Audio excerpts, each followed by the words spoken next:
I can't do it. Okay. We'll do it live. Okay. No. We'll do it live. Fuck it. Do it live. I'll write it and we'll do it live. Right. Fucking thing sucks.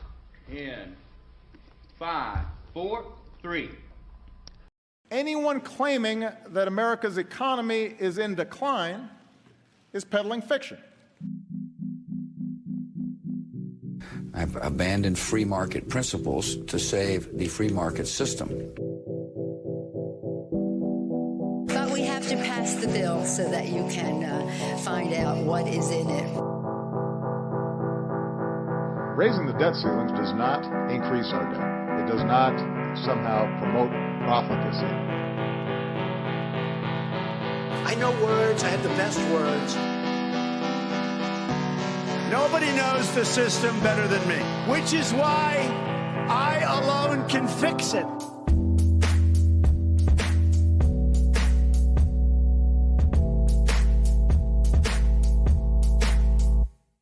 What's going on, everybody? Happy Friday and welcome to the Peddling Fiction Podcast. I am your host, the voice and soul of so-called fiction, Johnny Profita. And back with me to start this weekend off right is Justin Hillbilly Boy Campbell. How you doing over there? Not too shabby at all. It'll be a busy weekend for me. My daughter has her school play tonight and tomorrow and on Sunday. And Sean works on tomorrow and on Sunday. So I'm going to spend the entire weekend just running kids all over the place. So if you're at the age that you're thinking, do I want kids? Just remember, you're going to spend most of your life driving them everywhere until they get a license. So, if you like having money for things other than gas, reconsider.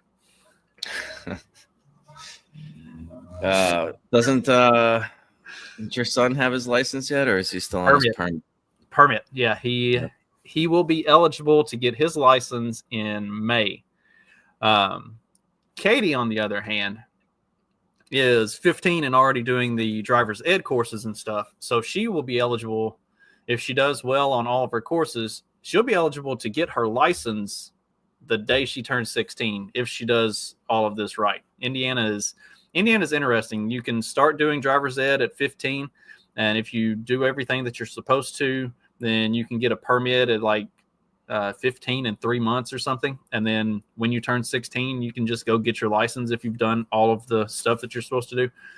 Sean did not have good enough grades to qualify for driver's ed or really anything else. So he's running a little bit behind, but we'll get there. Yeah, I was able to do like a summer school driver's ed thing through my high school, which was nice. You took the class and they gave you the driver's test too. I didn't have to deal with the DMV. When I was a kid, Kentucky didn't have. They've changed it now, but when I was a kid, Kentucky didn't have like anything. It was you show up on basically the Monday after you turn 16 to the courthouse, and you take a written test for your permit, and then 6 months later, you show up and take a actual physical driving test, and then you got your license, and that was it. Like there were no restrictions or anything. Like you were now a licensed driver, free to do literally everything else that every other licensed driver is allowed to do. That was kind of wild, because like I had friends that lived in Tennessee that they would get their permit when they turned 15, then they'd get their license when they turned 16. But until they turned 18, they had all these restrictions on, like, you can't drive with X number of people in the vehicle, and you can't drive after a certain time at night, and like all of this like crazy dumb shit. Kentucky, it was 16, you get your permit, 16 and a half, you get your license, and now you are free to go. You just reminded me that I think my driver's license expires this year in September. I'm gonna have to figure out a way to get that. Like, I'm hoping they can just mail me another one. Oh yeah, they did that with the last one, but I don't have that address anymore. So I was gonna say, because you don't need it to drive, but you do need it for like ID and stuff. Yeah, and I mean, if I drive here, which happens occasionally, I think I need a license for that. But, yeah, I'd rather just have like I'm gonna have to use somebody else's address. Hopefully, I can figure that out. Just be like, yeah, just hold on to this for me until I fucking come back and get it or whatever. You can use this address, the address of the garage here. It But has that's not in Illinois, right? no, it's in Indiana. You can get you an Yeah, Indiana license. But wouldn't I have to take a test to change the fucking state? Oh yeah, probably so. That one's Yeah, I'm trying to avoid doing all that. So I'm just gonna pretend like I still live in Illinois, even though I don't. and say See if I this can pull one over on the fucking DEI government of Illinois. this garage is set up really well for some potentially shady shit because it has its own address, it has its own electricity, its own internet, like everything. But even though it has an address, there's no mailbox, and it's not technically an address, but it does have its own address. It's really interesting the way the way this property is set up in like the county surveys and everything.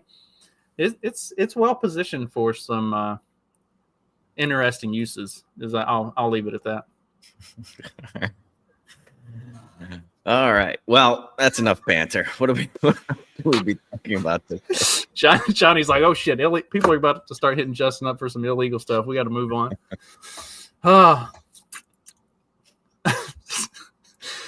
Well, if some illegal stuff does happen, just don't report me to Cash Patel. Yeah. Speaking of illegal stuff that we still don't know exactly what's been going on. The big news this week was that yesterday they were supposed to release the Epstein files. Pam Bondi was she did Fox. What was that guy? Jesse Waters. She was on. I saw a clip of her on Waters' show saying like, "Yo, we got these documents. We're gonna release them. It's gonna show you all kinds of shit." And just like every other document release that I can remember, nothing came of it. Absolutely nothing. But it doesn't sound like it's. Well, I don't know. How do you think? Who do you put the blame on for this? Because do we have the letter from Pam Bondi? Give me just a second. I'll find it. I would say we've got the big celebration that it's happening. Supposedly, this is yeah, this was a little weird. So they called in, those of you that are just listening, these are all the influencers from Twitter that they called in. They brought them into DC and they had like some sort of meeting, and then they gave them these binders that say the Epstein files phase 1. And there's not a whole lot of information in there. It looked like some flight logs that I think everybody had already had those, and a lot of shit was still like redacted. So Pam Bondi calls bullshit on the New York Southern District of New York and the FBI office there, and said, "Oh no, somebody called." There was like a whistleblower that called her, and said, "Hey, there's a lot more fucking like obviously there's more files than just the fucking flight logs. I mean, this is a whole investigation. Don't they do like interviews and stuff? Like, where are those transcripts? There should be all kinds of shit that came from this, and they didn't turn it over to Pam Bondi, even though they assured her that this was everything. Whistleblower says that wasn't everything. And so I don't know if this whole publicity stunt was just to sort of highlight the fact that they asked for everything and they didn't. And New York is like, they've gone like rogue, or like the federal, the FBI out of New York. They're not listening to the federal government. And I think, I don't know, we'll get your thoughts on this. Like, I think they did this whole, once they realized that they got jack shit from them and they had overpromised, I think that's when they called up these fucking influencers like, hey, come down. Let's get like a fucking thing going. Let's highlight the fact that we asked for everything and get the photo op, and we'll get the press involved in this. And then I can write this letter to Cash Patel, even though I've already talked to Cash Patel and told him the exact same thing, so that we can kind of highlight the fact that New York is not cooperating. Yeah, it looks like from what I'm finding on all of this, the records that are being posted include the already published pilot logs from Ghislaine Maxwell, Epstein's Black Book. There are some new stuff. It's a evidence list, which is a 3-page catalog of material that was obtained through the searches of Epstein's properties in New York and in the Virgin Islands. One of the things that's listed on there is a CD labeled Girl Pics Nude Book 4 and a folder that's titled LSJ Logbook, which appears to be a reference to Epstein's private island, Little St. James. So the logbook, but what's going to be in the logbook? So it's possible that there could be some new stuff in all of this, but as of right now, all we're seeing is the same stuff that we've already seen, plus stuff that is redacted. And like,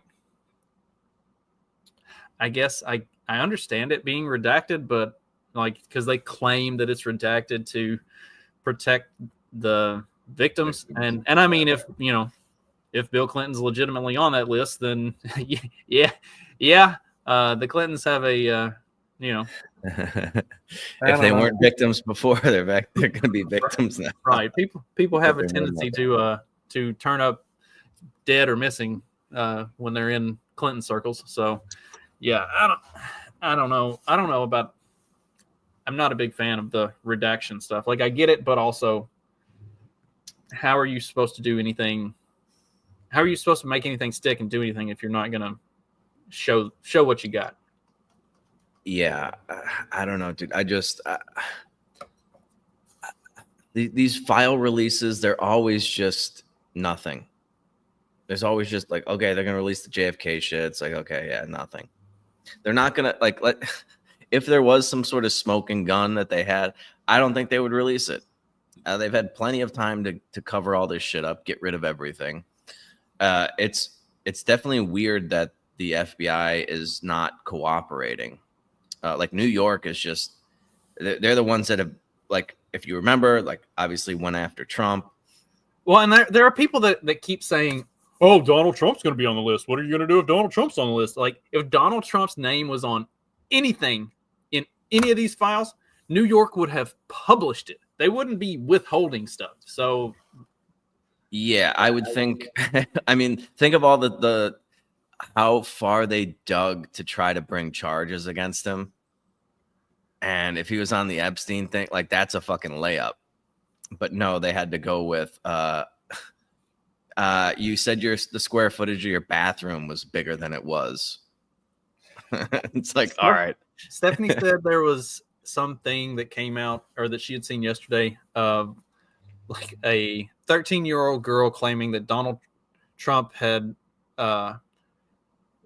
sexually assaulted her, or a girl who claims that when she was 13 years old, like 15 years ago, Donald Trump sexually assaulted her or something. It's like, you're telling me you went through his first presidential election, the entire 4 years that all they were doing was trying to nail him to the wall for literally anything, the entire campaign for his second presidential election and winning, and now this is coming. Like, I mean, can we call bullshit on some of this stuff? Like, it's, yeah, I mean, dude, like, that really doesn't add up. But unfortunately, there's been so many of these bullshit claims against high-profile people. I err on the side of bullshit for all of these sexual assault charges. If it's somebody who is speaking out against the regime, it's bullshit until there's overwhelming evidence that it happened. I'm sorry, because that's all they hit you with every time, like some ridiculous sexual assault charges. So yeah, there's going to have to be hard evidence for me to believe any woman that's claiming anybody that is. I mean, just remember what they did to Kavanaugh. Like, all that ridiculous shit. It's just like, come on, dude. It's absolutely ridiculous. And do you have the letter yet? No. Pam Bondi seemed furious. I don't know don't know how you like. What do they do if the FBI does not hand over the rest of this stuff? Here we go. All right, dear Director Patel. Before you came into office, I requested the full and complete files related to Jeffrey Epstein. In response to this request, I received approximately 200 pages of documents, which consisted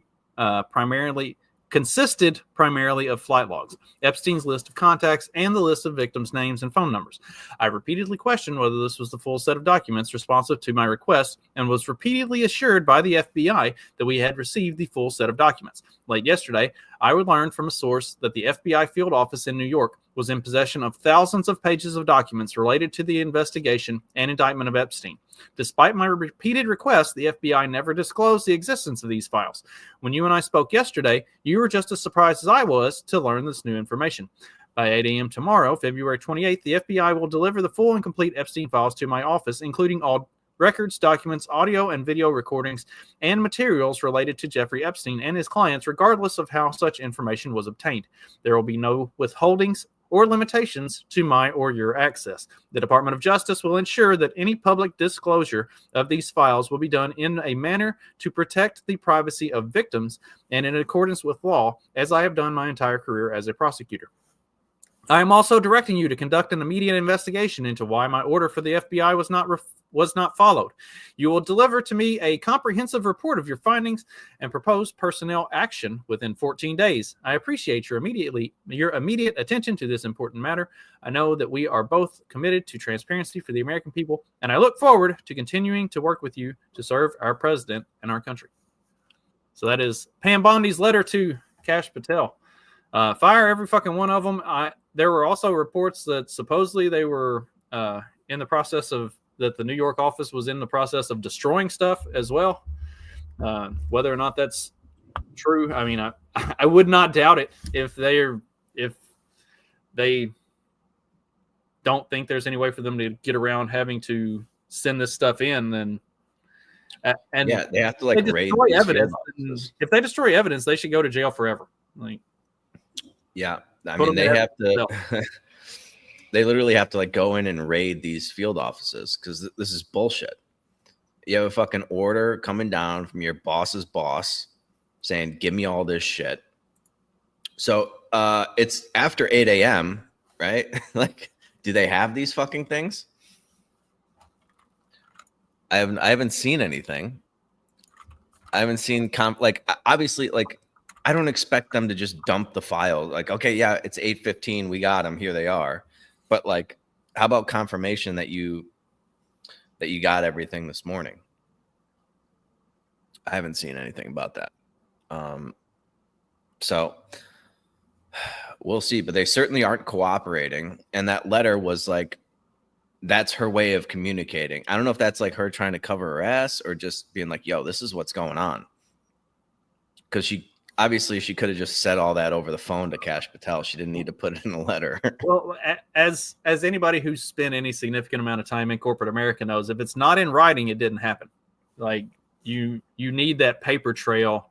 You need that paper trail so it can be like, all right, look, this is what it is. This is where it is. This is how it is. So that way, when it comes to like, you know, nuts on the chopping block, now we can be like, all right, look, this is all of the evidence that this is what we wanted. This is what you were supposed to do. It didn't happen. Now you're fucking fired. That's how you know, as unfortunate and shitty as it is. In a row. Right. Yeah. Because otherwise there's just a phone call and that could have been about anything. Right. That was one of those things that I was always really good at early on in my career was document everything. And then if you need to fire somebody because of whatever, you have all the stuff. So there's no way that they can argue, oh, well, I didn't know. Or, you know, that's a he said, she said. It's like, yeah.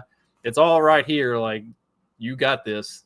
And that's fucking stupid because the government has so many extra. Did you see where there's some fucking judge that's trying to say that Trump doesn't have the authority to fire people? Like, he's the boss of the federal government. So yes, like, dude, if he doesn't have the authority, like who does? Right. If the fucking president doesn't have the authority to fire federal employees, who the fuck does? Nobody. Like they just get hired and then that's it forever. Yes, pretty much is what they're saying.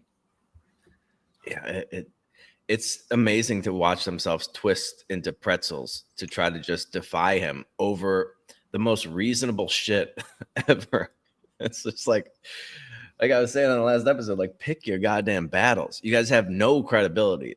Like, you came into this presidency with like 0.00001% credibility, and that's evaporated completely.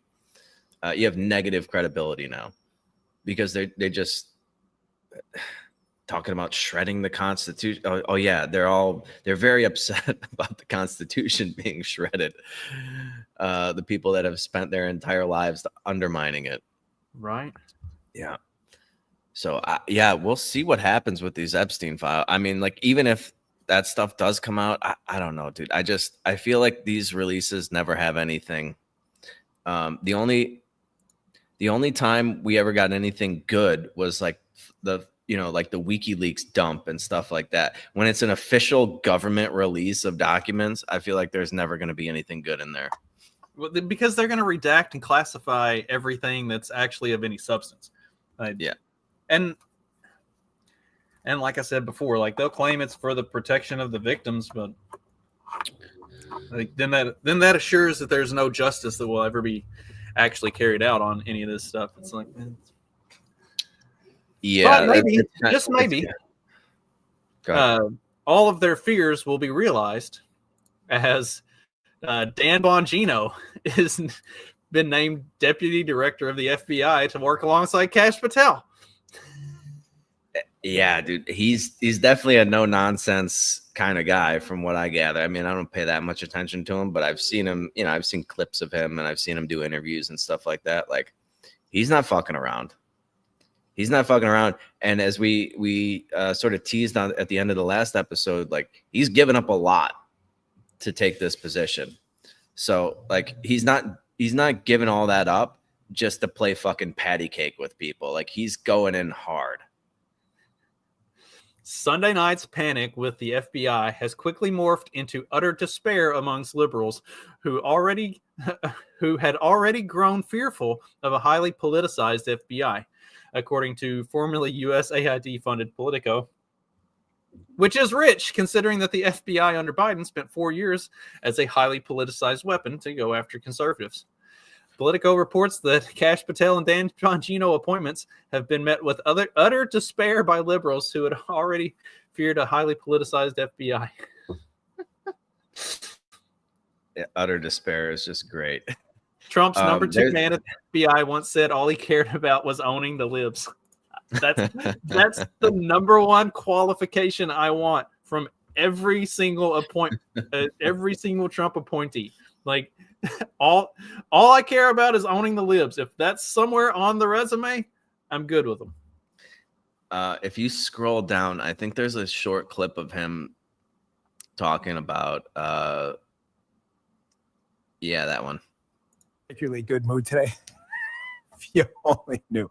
Give me that House on Fire song. It's one of his old songs. This guy's on fire, just like the Bailey song. That house on fire. He is on fire ship. 100% success rate of failing. Why is Adam Schiff so worried? Folks, I strongly encourage you to go back and take another look today at the Russia collusion hoax. I know it's a story that's old and a lot of people want to move on. I'm going to be straight with you. I don't want to move on. We had the FBI in conjunction with the Department of Justice, officials in Congress, foreign governments, and intel people fabricate a story. Invent a story that could have caused and done serious long-term harm to international relations with a nuclear-powered foe. It's kind of a big freaking deal. I'm not letting it go. And you listen to me. This is going to be very important in the coming days. I'm not letting this go. I want to find out what happened because it can never happen again. Not to a Democrat, not to a Republican, not to a Libertarian, not to any United States citizen. You do not get to alter or try to change the course of electoral politics by fabricating a story, hijacking the justice system then to give the patina of truth to a fake story. You don't get to do that. Why do I bring that up now? Because who is the ringmaster of that circus? Yes, Adam Schiff. And no, I'm not letting it go. So there you go. Adam Schiff. God, if he's not like on a plane somewhere to a non-extradition treaty country, he should be.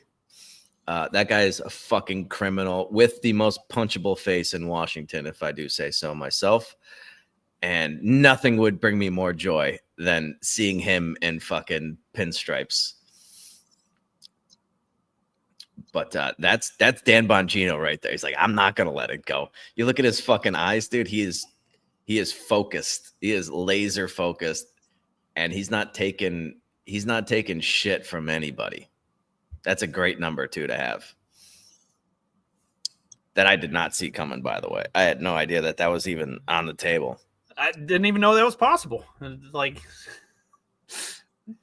yeah, they're just plucking. Oh, he's not qualified. He's just a podcaster, Justin.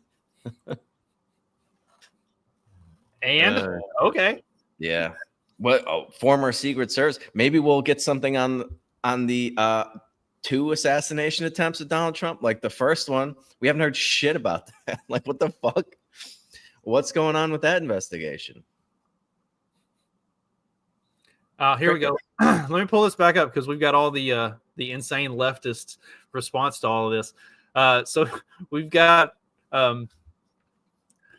traditionally the department FBI director has been a career FBI agent.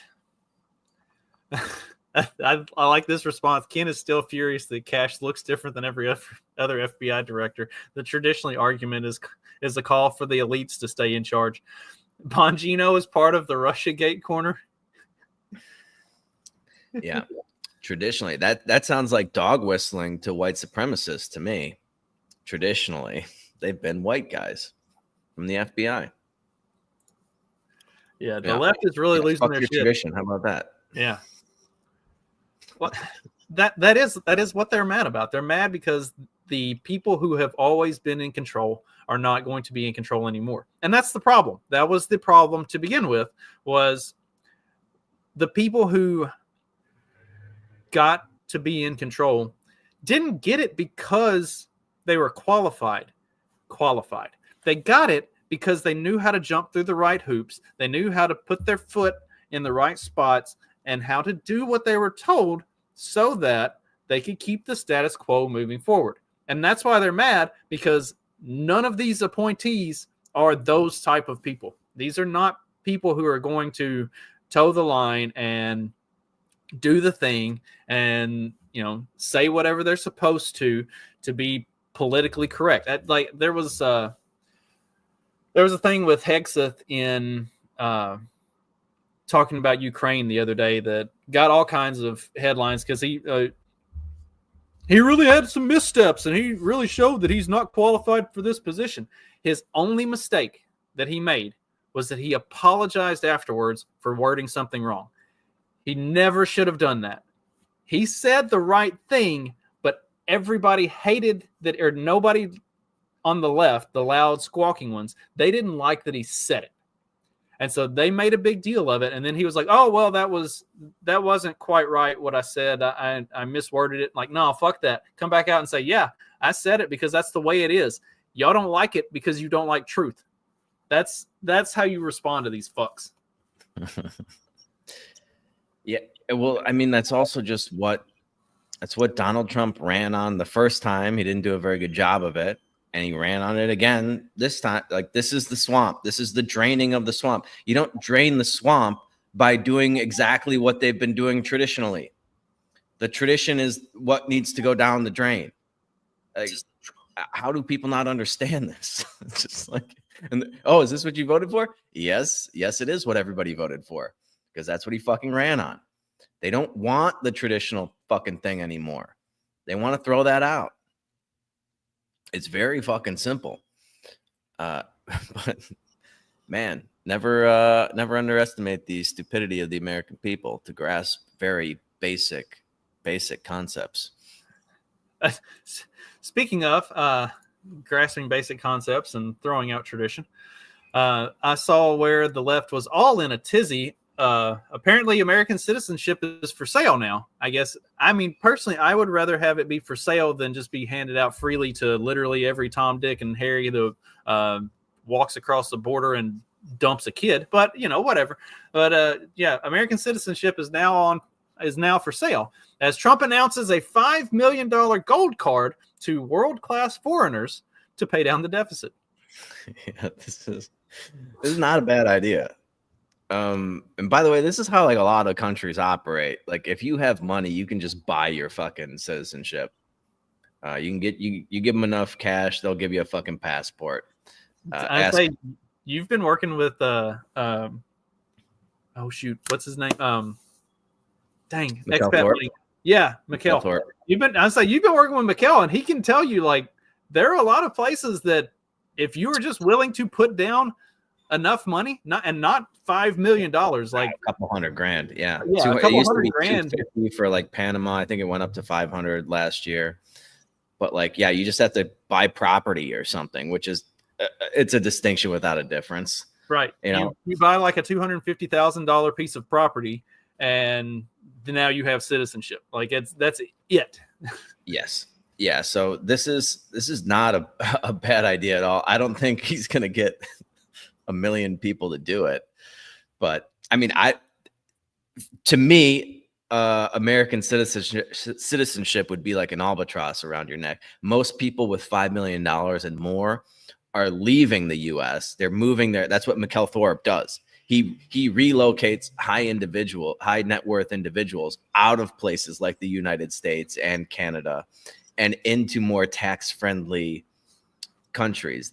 Maybe not physically move them, but move their business or maybe just their residency. You spend 6 months plus a day at this place or something. I think Panama was like super friendly. You just had to spend like 2 weeks there a year or something like that. I forget exactly what the rules were, but it's like that's what he does because the US tax system is so fucking brutal for high net worth individuals, people that they're the ones paying all these taxes. Like you say, they don't pay their fair share. Start a multi-million-dollar company and tell me you're not paying your fair share with the corporate tax rate was 35% or something like that. Plus your personals 39, plus your whatever your state is. Actually, my sister and her boyfriend, like he's starting to make good money now. They live in Portland, Oregon. They're looking to relocate to Washington because Washington has no state income tax. And these are pretty liberal people, by the way. These are very liberal people, and they're just like, yo, this is bullshit. Because like when you start making good money in Oregon, they take 10%. Like it goes from like 4.75 up to 9.9%. I was just looking at this yesterday. It's like, all right, well, we're out of here. We're fucking out of here now. Because you can work remotely. It doesn't really matter where you're at. So you just go right up the coast there, and you save yourself 10% in fucking taxes.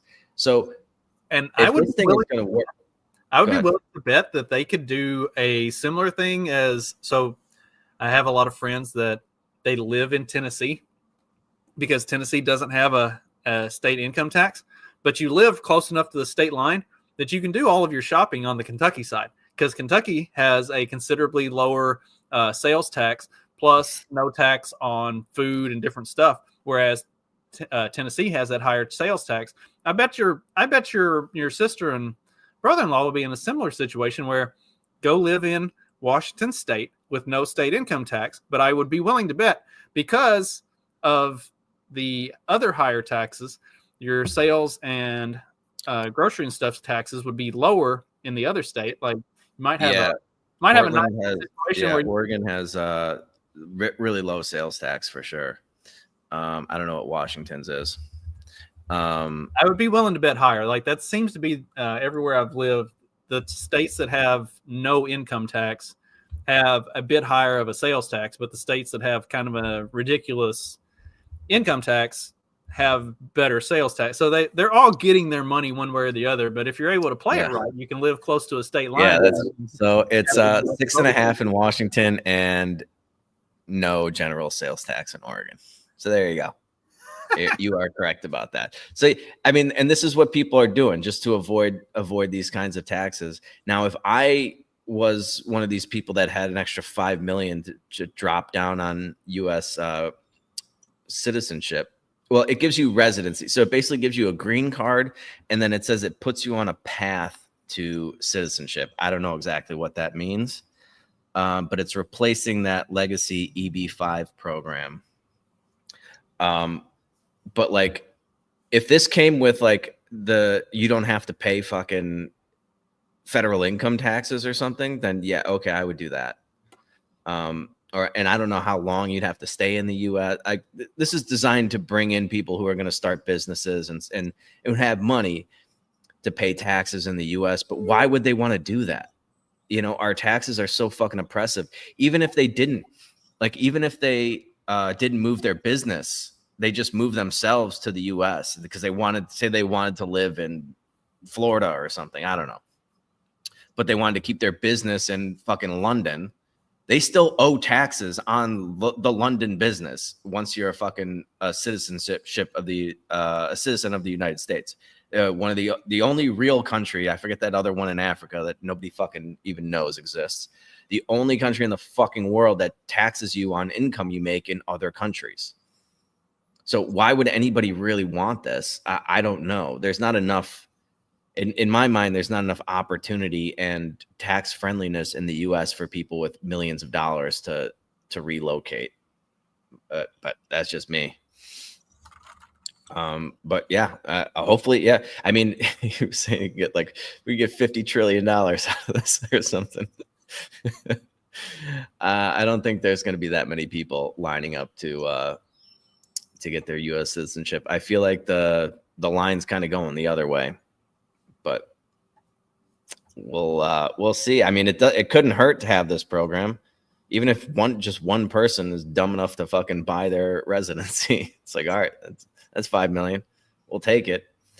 And yeah, okay, go ahead and pay down the debt. No, fuck that, dude. The debt is going to be defaulted on. I think I'm all for the dividend checks. I'll take my cut of the 5 million. Just default on the fucking debt, dude. They're not serious about it. We were talking before the show, like this big beautiful bill that they just passed, added over 4 trillion in spending, increases the national debt ceiling by 4 trillion, I think. So they're going to spend that immediately. Puts us on pace to increase the national debt to 54 or 56 trillion. I forget. There's not a lot of details that have been released about this, which is pretty frustrating. All I just see is little things on Twitter. Like Thomas Massey has been bashing it, the only real Republican who voted against this. And to be honest, the only person who actually voted against this, the Democrats that all voted against it only voted against it because the Republicans voted for it. They're not voting against the bill. They're voting against the Republicans. 100%. Thomas Massey is the only person that actually legitimately voted against this bill. That's the important thing to remember. Yeah, that is a very important point. The Democrats were gonna vote no to anything. They should have put something in there, just been like, here's $50 trillion to whatever stupid fucking liberal thing you want. And just watch them vote no against it. It should have had a metric fuck ton of funding for like LGBT studies and some other shit, just so you could prove the only reason they're voting for this is because they are retards. It's not on a principle or anything like that. It's only because this is a Republican-backed bill, so that's why they're voting. That would have been great. It's like, how badly do you want to take this, like this stand? Do you really believe in the 2S LGBTQIA plus community and everything that they want? We can have drag queen shows every Friday in every state of the union. Even better, slide all of that shit under the radar. Don't tell anybody that you're putting it in. Just put that stuff in the bill. And then after they vote against it, say, okay, that means one of two things happen. Either number one, they don't care about you and they just voted for on party lines, or number two, they didn't even read it. They don't even know what they're voting for. Yeah, minimum wage, make it $50 an hour. Like just all the pet free healthcare for everybody. Just throw it all in there. Who fucking cares at this point? the right's inability to troll the left is really something that's tragic and needs to be worked on, because if they had good common sense and understood how to properly troll, they could really, really make them look bad. And they fail so many times. Like this. That would not be easy. And even if they do catch on to the fucking game, it's like not like Donald Trump has to sign it into law. Or like it has to go through the Senate. Like, that too. Yeah. So, yeah, that would have been fucking great. That would have been absolutely fucking great. But, apparently allegedly there's some cuts in there to Medicaid and Social Security. I guarantee you they're not actual cuts. There was the no tax on tip thing that's in there. I think there's a lot of people saying it wasn't in there, but then there's people that saying it is. I don't know. I haven't seen it. I haven't seen this fucking legislation, and nobody's really writing about it. Have you seen any articles on it or anything? All I see is people on Twitter like saying what's in there. Right. I haven't actually seen it, or I haven't found anything that has a good analysis of it either. Back to the Trump gold card thing very briefly. So the reason that they might want to do this, apparently people actually do this anyway, just not paying $5 million up front. This Trump's gold card would replace the EB-5 program, which is where foreign investors basically have to jump through a whole bunch of hoops and stuff and prove that they're going to create jobs and do all these other things. This would just say, okay, you don't have to jump through all the hoops. You don't have to prove anything. You just have to pay us $5 million, and then we'll give you the card. So, I mean, you get the money up front. The government gets the money up front. Because a lot of these investors, like, do they ever actually create the jobs that they claim that they're going to? It's a lot of bullshit for probably the same end result. Only this way, like, Trump can say, we got them to give us $5 million up front. So Trump too. It's gold. Hopefully, it's like a real gold card. Like that gold. Big, beautiful gold card. It's tremendous. It's definitely on brand. Oh shit. Yeah, I mean, when are we getting videos of the walkthrough of Fort Knox? By the way, I don't know, but I don't think that gold is there. I don't think the gold is there, but the gold market has been taking a fucking dump the last couple of days. It's down another $30 today, right now. What was Bitcoin was down this morning? Bitcoin's back at 83,400, but it dipped to 80. No, it dipped to 78. So it's up. Geez, it's up another fucking $5,000 since from the low. Like it's crazy. But yeah, crypto's been dumping. Gold's down $100 in the last 2 days. All right, so look, there are some analytics on the crypto thing and Bitcoin taking a dump today. I think it's some valuable information that our viewers might get something out of. So if you look at this chart back here in July of 2021, whenever the McRib left stores again, then it took a big dive. We go back forward, look, McRib, when it leaves the store, this is an annual thing every year. When the McRib goes off the market again, Bitcoin goes up. Takes a shit. So just, plan your investing around that. Pay attention to the McDonald's calendar, and the day before McRib is going to go off the market, just go ahead and dump some Bitcoin. That way you don't get caught in a loss. or on the other side of it, wait for the McRib to go out of stores, and then get ready to buy. Yeah. You can look at an actual daily chart of Bitcoin here. And actually, I talked about this when I did when crypto was ripping back in November here. This big green line there. I talked about down here in this area around like just below 67,000 as being an area that I would look at if I were going to buy Bitcoin. I'd be kind of looking to load up right around there, or wait for it to dip right below there. There's no sell side here. It's all green, no red. So it's gonna fill that gap in my mind. We got about half of it today. Look where it stopped. Look at this gap right here. See that? Sorry for those listening. But look at the bodies of the candle, and it got right at the halfway point of that gap right there. If it closes below that, this is a daily chart, right? Yeah, I'd look for it to keep going lower. And this is also a nice little double top there. Not a great sign, technically. So anyway, we'll see if I was taking a lot of shit on Robbie's show for saying that Bitcoin. I was like, don't buy it up here. It was at like 96,000. I'd be like, I'd wait for a pullback around around 70,000, 67,000, something like that. And everyone was giving me shit. But maybe on the next happy hour, we should do some more trading. Yeah, some more trading analysis stuff and look at things like this, because it's. Yeah, we can also take our fib tool and draw it. Let's see. Did we hit the 618 retracement? We did. Look at that. Look at that. It's right at the 618. Literally spot on. Yeah. I don't know how, like I said, I don't exactly know how this Fibonacci shit works, but like, that's not an accident. I'm sorry. That shit is algorithmic. It's like, it is sitting right at the 618 retracement on the fib tool. So do with that information what you want. Not investment advice.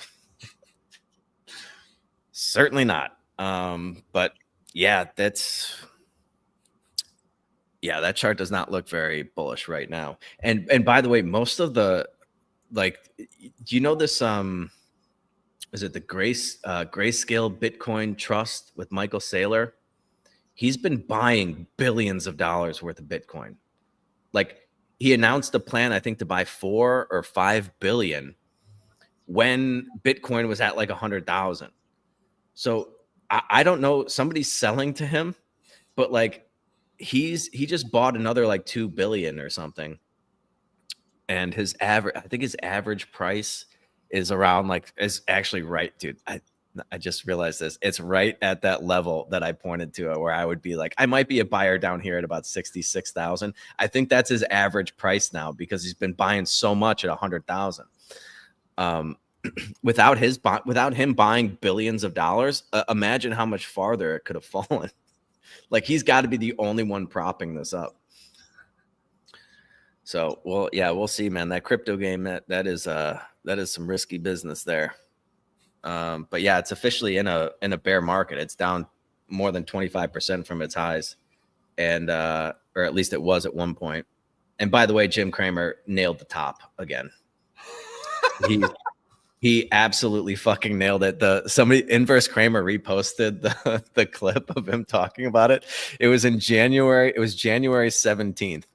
So let me pull the chart one more time. I gotta show you this. I forgot. Let's pull the chart. This is so goddamn funny. The clip, I believe, was January 17th. January 19th is the high. It was January 20th. Monday, January 20th, it hit 109,300. So the Friday before, he said you should be a buyer, you should be an owner of Bitcoin. I own Bitcoin. Everybody should own it. The next day, it swept the previous high at 108,000 and then dumped. There you go. I've got Jim Cramer for you. This is on January 27th. MicroStrategy. Okay, look, I say 27. Okay. Own Bitcoin. I own Bitcoin. You should own Bitcoin. Bitcoin's a great thing to have in your portfolio. But the 27th. Okay, so he missed the top, the exact top, but he wasn't far off. Oh, that was posted on the 27th, so he might have said it on the 26th. Okay. Yeah, the 26th would have been, no, that would have been a Sunday. So that might have been, yeah, that Monday. Right after he said that, that was, yeah, it was at like 103, 104,000. He's the greatest of all time. He is the great, like, dude, if you're wrong 100% of the time, it's as good as being right 100% of the time. Like, nobody can be that wrong, like, accidentally. You just have to know what to do with the information. Oh god. Looks like somebody's catching up. Egg standard. Yeah, what's going on with these eggs, man? All right. Yes, I get to talk about the things that I know about. So, as we all know, the price of eggs is going up, and that is 100% Donald Trump's fault, except that that's not really how it works. U.S. egg-laying hen population implodes as the wholesale egg prices hit new records. So the thing that all of the liberals who are screeching about, oh my God, my eggs, who didn't care about inflation or the price of literally anything for the past 4 years, but suddenly really, really worried about the price of eggs and gas. Over the last 12 months, the USDA and FDA, I'm pretty sure it's primarily the FDA that's been driving this, but the USDA oversees a lot of this stuff as well. If you've spent any time in agriculture, you absolutely fucking hate both the USDA and the FDA with a undying passion.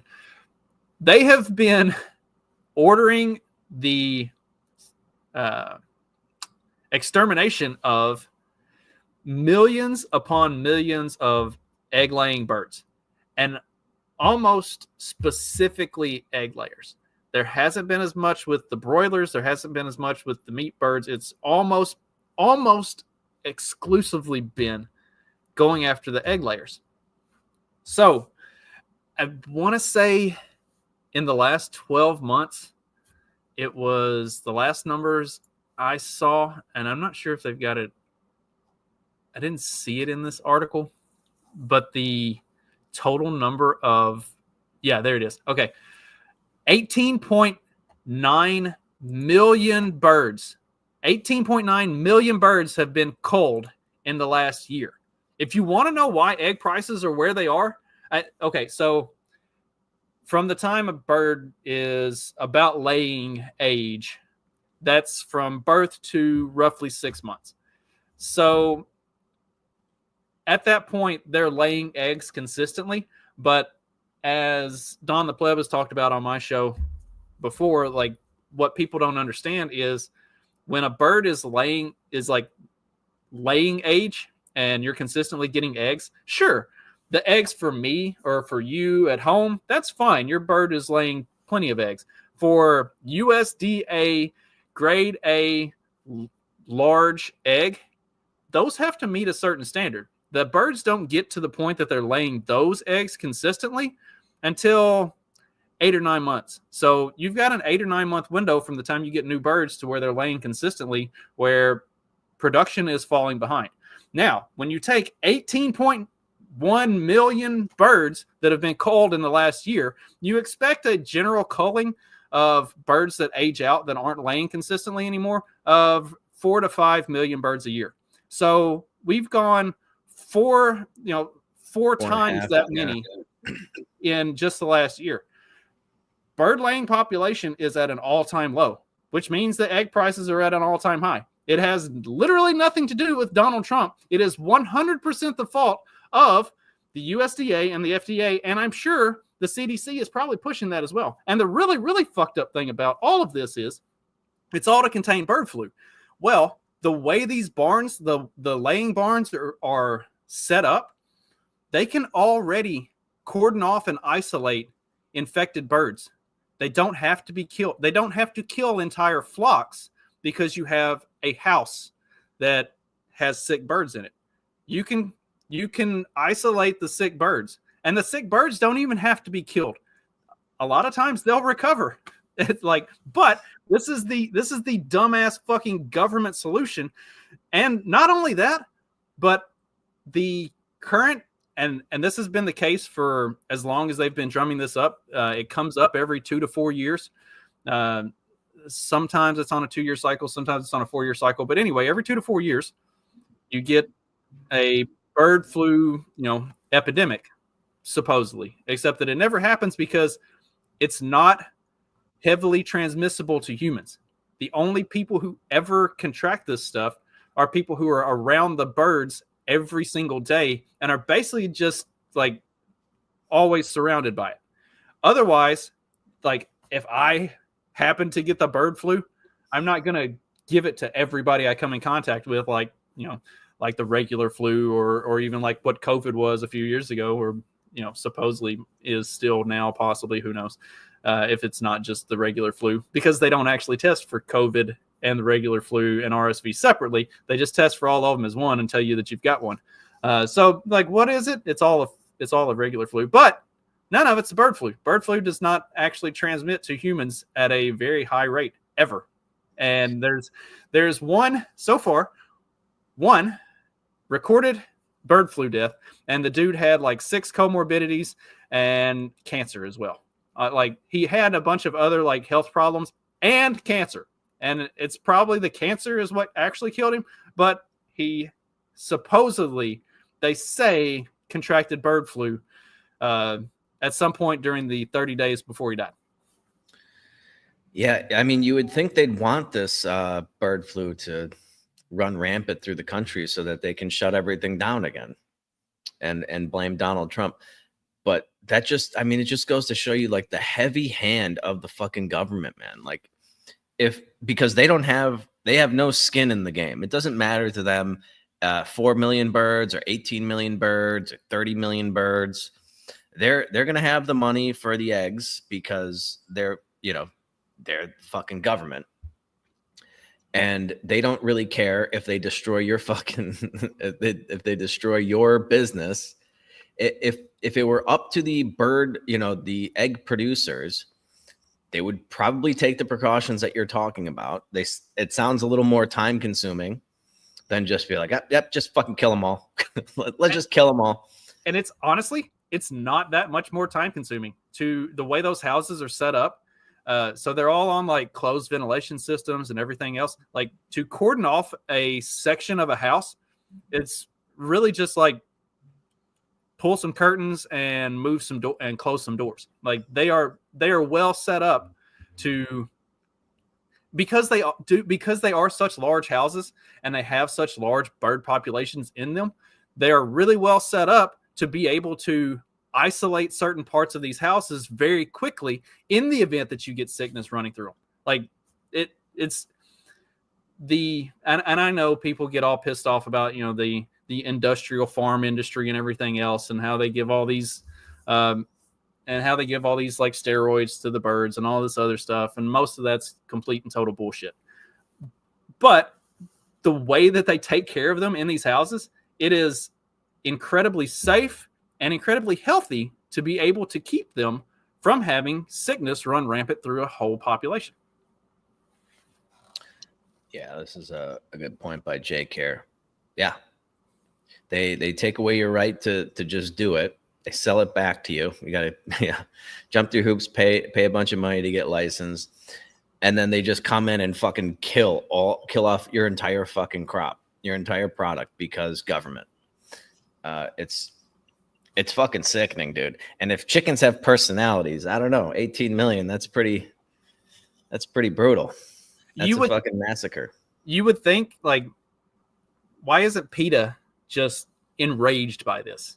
Why aren't any of these like left-wing activist groups that supposedly love animals so much? Why aren't they out there protesting? Why aren't they out there like making a scene? Because that doesn't help their case for Donald Trump is evil. We need the egg price. What's more valuable to you? Proving that Donald Trump is evil because eggs are the highest price they've ever been, or saving the birds? We already know which one is actually more valuable to them, but yeah, of course. Of course. Well, egg prices here aren't too bad. I don't buy a lot of eggs though. I usually buy like a dozen eggs and then I end up throwing like a couple of them away.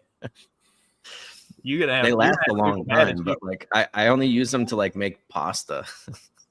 I don't really make breakfast stuff like that. No. That's how I can't tell you the last time I ate eggs. I use them they kind of grow for making stuff. I make pancakes. I make biscuit. I make biscuits from scratch. I make pancakes and waffles from scratch. Like I make a lot of stuff, but I don't like just eat eggs. Yeah, I really don't eat breakfast. Really, I kind of just do intermittent fasting unintentionally. But Like if I go out for breakfast, yeah, I'll get like maybe an omelet or something or eggs Benedict, but it's rare that I actually go out and eat breakfast. It's not really my thing. So I don't know. The egg prices here. I bought a dozen eggs the other day and it was like, I don't know, a couple bucks, 33 pesos, maybe something like that. So yeah, $1.50 for a dozen. I bet the Mexican version of the FDA isn't out there making your Mexican farmers kill all their birds. Nope. But I still get my Pollo Feliz chicken every Tuesday. 232 pesos. Can't beat it. So Johnny, yeah, I mean it's wild that there's that big of a difference. Like people should be smuggling eggs across the border. I don't know. Yeah, just or chickens. Might be hard to get the chickens across. They don't seem like they'd be very quiet when you're going through the fucking inspection or whatever. But when I moved our chickens from the old house up here, they were very not happy with me. I had them all I got them all and rounded them up and stuck them in a dog crate and brought them up, and they did not enjoy the move. So yeah, getting chickens from point A to point B isn't as easy as you might think. All right. Well, is that it for today? That's all I had. Okay. Yeah, I think that's about it. I don't know. I know Trump's meeting with Zelensky. There's some clips of them going around. Trump was giving him some shit about his clothes. That was pretty fucking hilarious. But yeah, they're supposed to be. The dude wears the exact same outfit every time. Like, I understand it was like the thing that got people really feeling sympathy for him because he looked like he was, he had just come from the front lines, and he didn't look like a politician. He was all battle worn looking, and like, but you can't just keep the dude's an actor. Like, you can't just keep playing the same bit over and over again. Like, at some point you got to do so. I guess that Jason Statham proves that you can literally play the same part over and over again. But yeah, but it's, dude, like when you go and address the fucking Senate of the United States or something and you're asking for billions of dollars, put on a fucking suit and tie, dude. It's ridiculous. You're not on the front lines. This is all bullshit. But yeah, let's play this. Go ahead and roll it. Pretty close. Pretty sure. He's all dressed up today.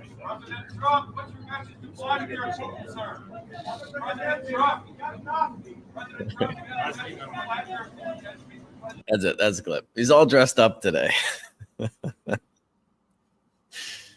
Yeah. What a fucking tool. What a fucking tool. And he looks ridiculous. He's a lot shorter than Trump, too. Trump's towering over him.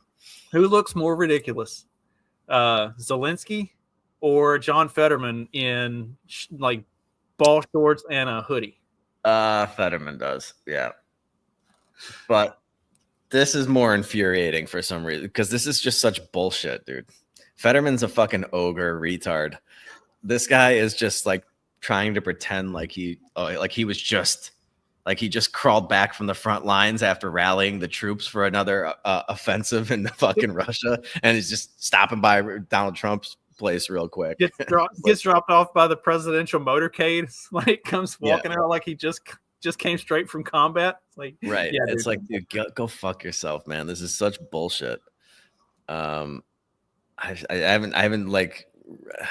just don't really have anything to say because I know this meeting's happening right now.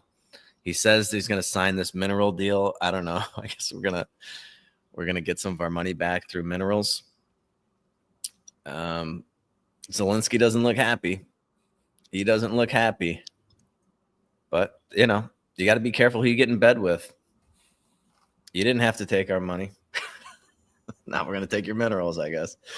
Well, I mean, I don't know that he didn't have to.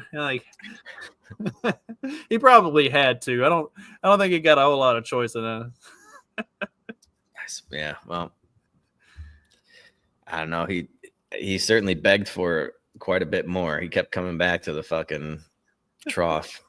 The oligarchs kept picking it all up before he could actually do anything positive with it. They bought all those ski resorts and stuff. I was like, damn it!